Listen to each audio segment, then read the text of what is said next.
السلام علیکم بچوں، آج ہم دیکھیں گے پارلیمانی طرز حکومت کیا ہے۔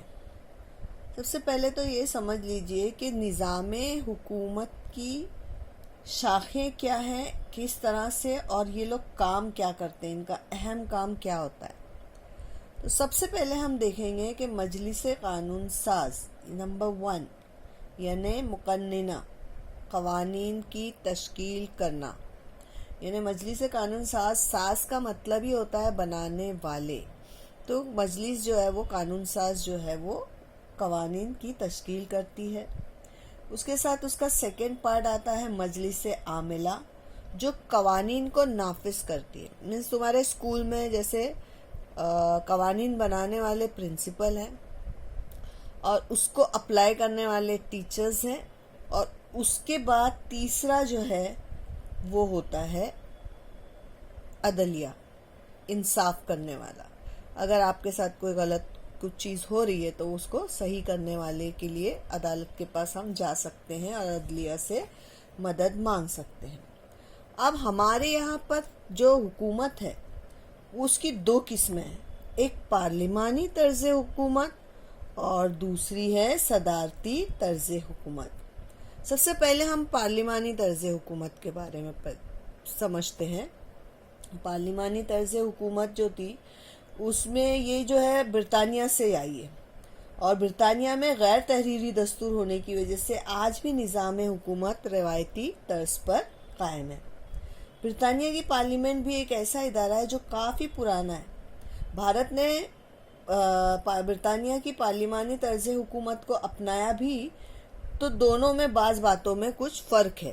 مینس یہ بات ایک اچھی طرح سے سمجھ لو کہ اپنے یہاں پر جو طرز حکومت کی قسمیں ہیں وہ دو قسم کے، ایک ہے پارلیمانی طرز حکومت اور دوسری ہے صدارتی طرز حکومت۔ اب ہم دیکھتے ہیں کہ پارلیمانی طرز حکومت کیا ہے۔ تو یہ جو پارلیمانی طرز حکومت ہے یہ برطانیہ سے آئی ہے، اور برطانیہ میں جو ہے ان لوگوں کا غیر تحریری دستور ہے۔ دیکھو اپنے پاس ڈاکٹر بابا صاحب امبیڈکر نے تحریر میں بنایا ہوا ہے، ہمارا دستور لکھا ہوا ہے، اور یہاں پہ جو ہے ان کا تحریری دستور نہیں ہے۔ ان کا جو نظام پہلے سے چلا آ رہا ہے اسی کے اوپر وہ اپنی روایتی طرز پر قائم ہے، اور بھارت نے برطانیہ کے پارلیمانی طرز حکومت کو اپنایا ہوا ہے، اور دونوں میں بعض باتوں میں لیکن فرق ہے پھر بھی۔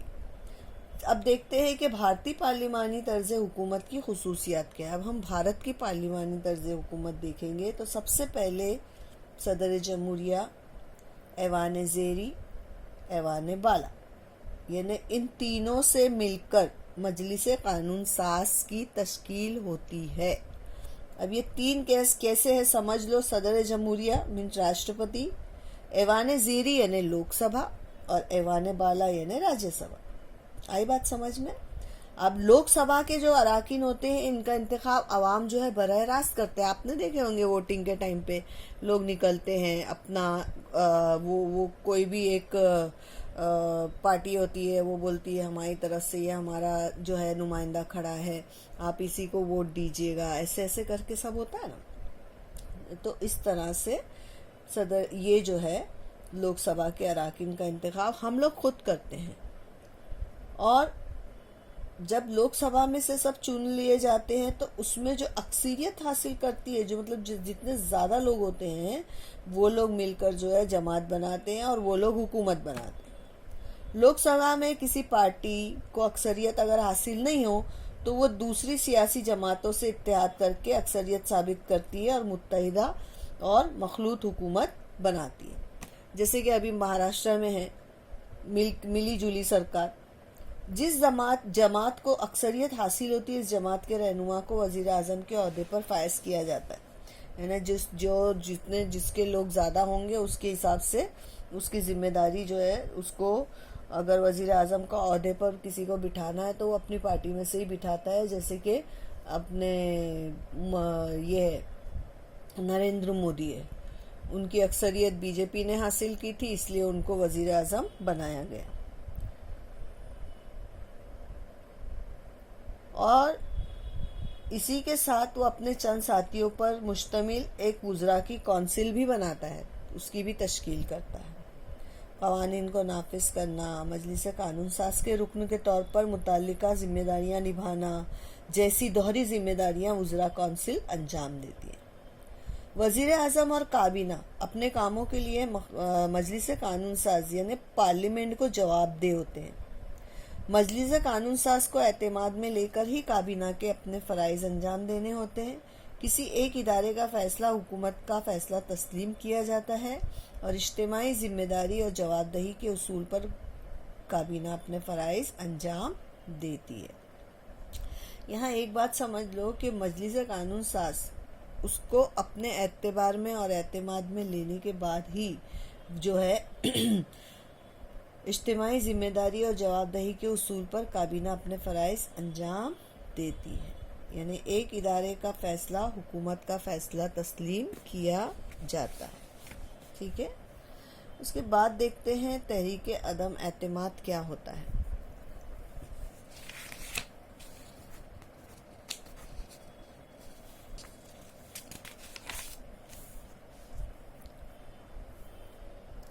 تحریک عدم اعتماد یعنی حکومت پر قابو رکھنے کا ایک مؤثر وسیلہ، یعنی کہ پارلیمانی طرز حکومت میں مجلس قانون ساز کے اعتماد پر ہی مجلس عاملہ کام کرتی ہے، یعنی مجلس قانون ساز جو ہے اس کے اوپر بھروسہ کر کے عاملہ جو ہے عمل کرتے ہیں، جو لوگ وہ لوگ کام کرتے ہیں۔ پارلیمنٹ کی خواہش کے مطابق مجلس عاملہ کا کام انجام نہ دیتی ہو تو پارلیمنٹ کابینہ کے خلاف عدم اعتماد کی تحریک چلا سکتی ہے، اور اگر ایسا ہو تو کابینہ کو استعفیٰ یعنی پوری کابینہ کو استعفیٰ دینا پڑتا ہے، اور تحریک عدم اعتماد کابینہ پر قابو رکھنے کا مؤثر وسیلہ ہے۔ ابھی ہم یہ دیکھتے ہیں کہ ہم نے یہ چیز دیکھی کہ نظام حکومت کی دو شاخیں ہیں، اس میں مجلس قانون ساز ہے، مجلس عاملہ ہے اور اس کی عدلیہ ہے۔ طرز حکومت کس طرح کی ہے؟ دو طرح کی، ایک پارلیمانی ہے اور ایک صدارتی۔ پارلیمانی طرز حکومت ہم نے برطانیہ سے لیا ہوا ہے، اور ہم نے بھارتی کا پارلیمانی طرز حکومت کی خصوصیت بھی دیکھی، تو اس میں صدر جمہوریہ، ایوان لوک سبھا اور راجیہ سبھا، ان تینوں سے مل کر جو ہے مجلس قانون ساز بنتی ہے۔ ٹھیک ہے، یہاں تک سمجھ میں آ گیا۔ اب جو ہے ہم یہ دیکھتے ہیں کہ ہم نے پارلیمانی طرز حکومت کیوں اپنایا ہے۔ تو سب سے پہلی بات یہ ہے کہ برطانیہ کے دور حکومت میں بھارت میں پارلیمانی طرز حکومت کی بنیاد پڑ چکی تھی۔ انگریزوں نے بھارت میں اسی طرز پر حکومت کی تھی، بھارت کو اسی طرز اور طریقہ کار کا بہتر تعارف ہو چکا تھا، یعنی ہم سمجھ گئے تھے کہ انگریزوں کا کس طریقے کا جو ہے طریقہ کار ہے۔ دستور ساز مجلس میں اس نظام حکومت میں بڑی بحث کرنے کے بعد اس طرز حکومت کو قبول کر لیا گیا۔ بحث و مباحثہ اور تبادلہ خیال کی اہمیت۔ عوامی مفاد کے مسئلے پر پارلیمنٹ میں بحث و مباحثہ ہوتا ہے، اس کے بعد ہی کوئی فیصلہ ہوتا ہے، اور اس بحث میں حزب مخالف مطلب ہمارے اپوزیشن جو لیڈرز ہوتے ہیں وہ بھی شامل ہوتے ہیں۔ پالیسیوں اور قوانین میں اگر خامیاں ہوں تو حزب مخالف کے اراکین ان کی جانب توجہ مبذول کراتے ہیں، مطلب ان کو بتاتے ہیں، جتاتے ہیں کہ دیکھو یہ غلط ہو رہا ہے۔ اسی طرح سے پارلیمانی طرز حکومت میں بحث و مباحثہ اور تبادلہ خیال کی اہمیت ہونے کی وجہ سے بے نقص قوانین وضع کرنا ممکن ہو جاتا ہے۔ اور ایک اور چیز دیکھو کہ صدارتی طرز حکومت کی خصوصیت یہ ہے کہ قومی صدر کو براہ راست عوام منتخب کر سکتے ہیں۔ مجلس قانون ساز مجلس عاملہ سے الگ ہونے کے باوجود ایک دوسرے کی نگرانی کرتے ہیں، یعنی مجلس قانون ساز مجلس بناتی ہے اور عاملہ عمل کرتی ہے، دونوں ایک دوسرے سے بالکل ڈفرینٹ ہے، لیکن وہ ایک دوسرے کی برابر نظر رکھے ہوئے ہوتے ہیں کہ برابر کام چل رہا ہے یا نہیں چل رہا ہے۔ اسی طرح سے قومی صدر کو قانون پر عمل آوری کے اختیارات بھی ہوتے ہیں۔ امریکہ نے صدارتی طرز حکومت کو اپنایا ہے، اور فرانس، جرمنی، سوئٹزرلینڈ، سری لنکا یہاں پر ان دونوں طرز حکومت کے بجائے ایک الگ قسم کے نظام حکومت رائج ہے، وہ بالکل الگ ہی ہے۔ ہماری نہ وہ صدارتی طرز حکومت میں آتی ہے اور نہ وہ پارلیمانی طرز حکومت میں آتی ہے۔ انشاءاللہ بچوں، امید کرتی ہوں آپ لوگوں کو یہ لیسن سمجھ میں آیا ہوگا۔ آئندہ سبق میں ہم بھارتی پارلیمنٹ کی تشکیل کیسے ہوتی ہے اس کے بارے میں پڑھیں گے۔